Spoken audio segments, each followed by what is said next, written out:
Hello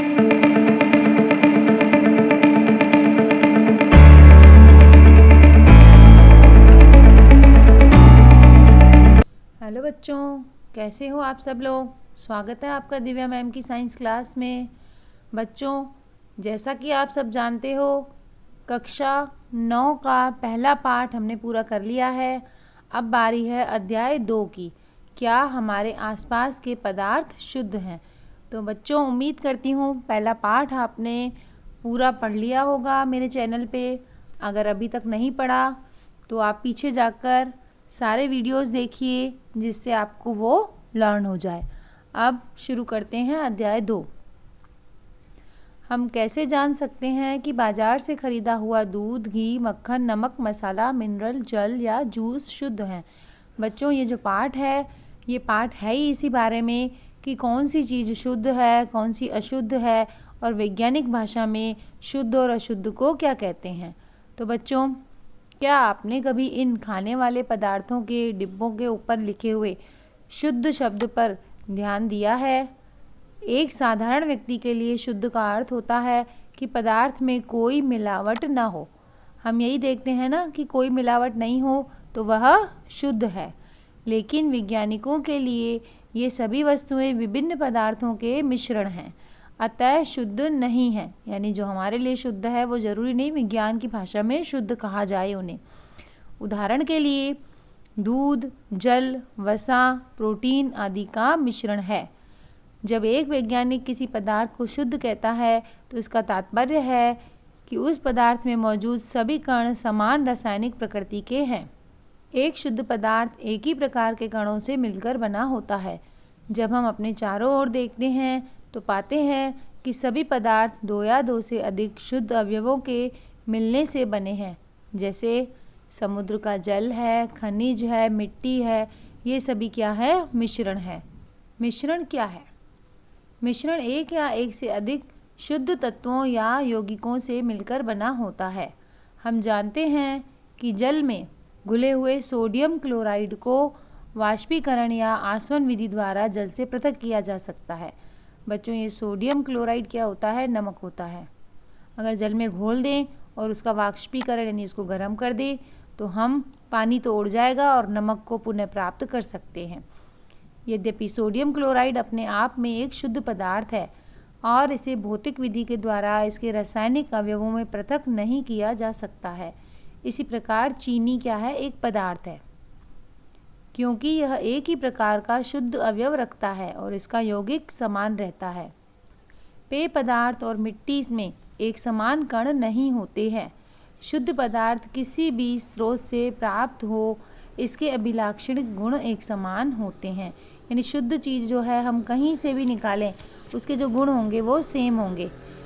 जैसे जल है, जल हम कहीं से भी लें, कुएं से लें, तालाब से लें, मटके से लें, जल के जो गुण है, जो सूत्र है H2O, वह हर जगह समान होगा। इस प्रकार हम कह सकते हैं कि मिश्रण में एक से अधिक शुद्ध पदार्थ होते हैं। अब है 2.1.1 मिश्रण के प्रकार। अवयवों की प्रकृति के अनुसार विभिन्न प्रकार के मिश्रणों का निर्माण होता है।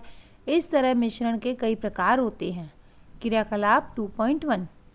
कक्षा को अ, ब, स और द समूहों में बांटें। एक बीकर जिसमें 50 ml जल और 1 चम्मच कॉपर सल्फेट का चूर्ण हो, यह समूह अ को दें, और समूह ब को एक बीकर में 50 ml जल और 2 चम्मच कॉपर सल्फेट चूर्ण दें।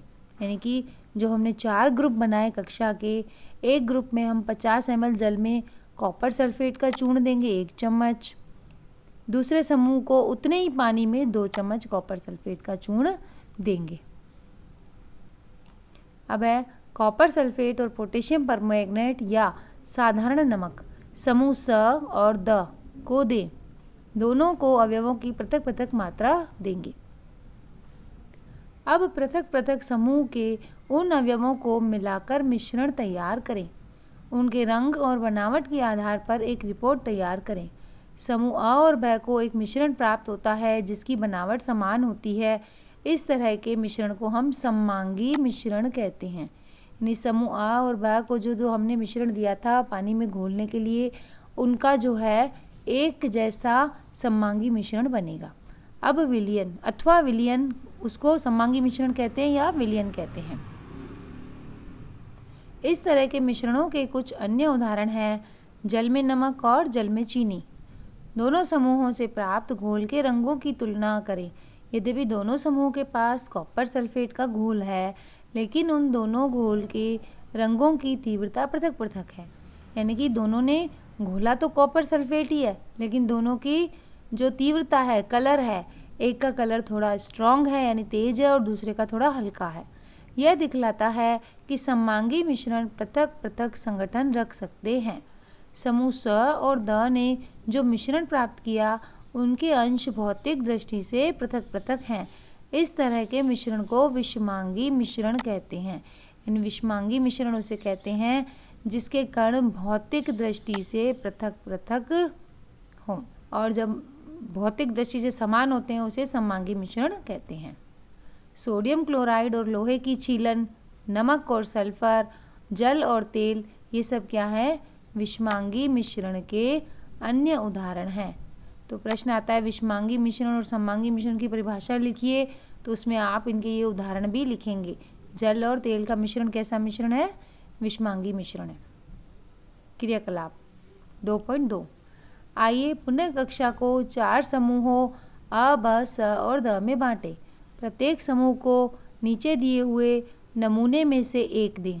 समूह अ को कॉपर सल्फेट के कुछ क्रिस्टल दें। समूह ब को 1 चम्मच कॉपर सल्फेट दें। समूह स को चौक का चूर्ण या गेहूं का आटा दें। समूह द को दूध या स्याही की कुछ बूंदें दें। अब ये 4 समूह बांटे हैं बच्चों, इनमें ध्यान देना किसको कौन सी वस्तु दी गई है। अब छात्रों को कांच की छड़ की सहायता से नमूनों को जल में मिलाने को कहें। नमूने किसे कहते हैं बच्चों? जो हमने सामान दिया ना सारे समूह को। आ को हमने कॉपर सल्फेट दिया, बा को हमने 1 चम्मच कॉपर सल्फेट दिया, स को चौक का चूल्हा दिया और द को दूध दिया। अब ये जो है, अब टार्च से प्रकाश की किरण को बीकर पर डालें और इसको सामने से देखें। क्या प्रकाश की किरण का मार्ग दिखाई देता है?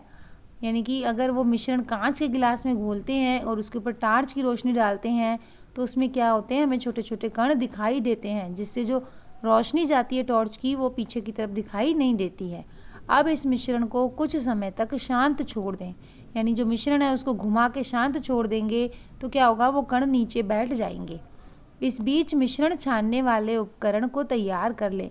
क्या मिश्रण स्थिर है या कुछ समय के बाद कण नीचे बैठना शुरू करते हैं? मिश्रण को छान लें।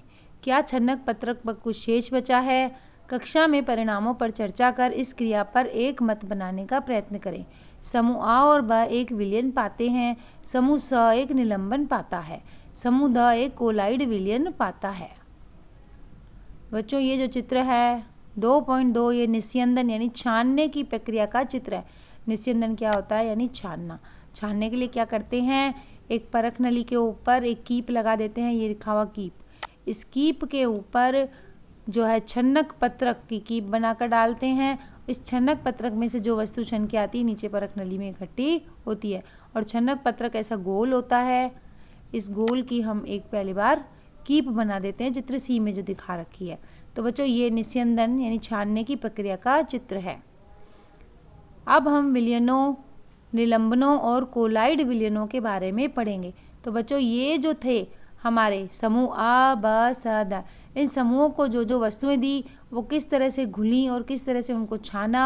अब हमें जो मिला विलयन, निलंबन और कोलाइड विलयन, इनमें क्या विशेषताएं होती हैं और किस तरह से होते हैं इनके कण, ये सब हम अब अगले वीडियो में जानेंगे। उम्मीद करती हूँ जितना मैंने पढ़ाया आपको समझ में आ रहा है। तो बच्चों अगर आपको मेरे वीडियोस पसंद आ रहे हैं तो मेरे चैनल को लाइक, शेयर और सब्सक्राइब भी करना। आगे का पाठ लेकर फिर से आती हूँ बच्चों, तब तक बाय बाय बच्चों।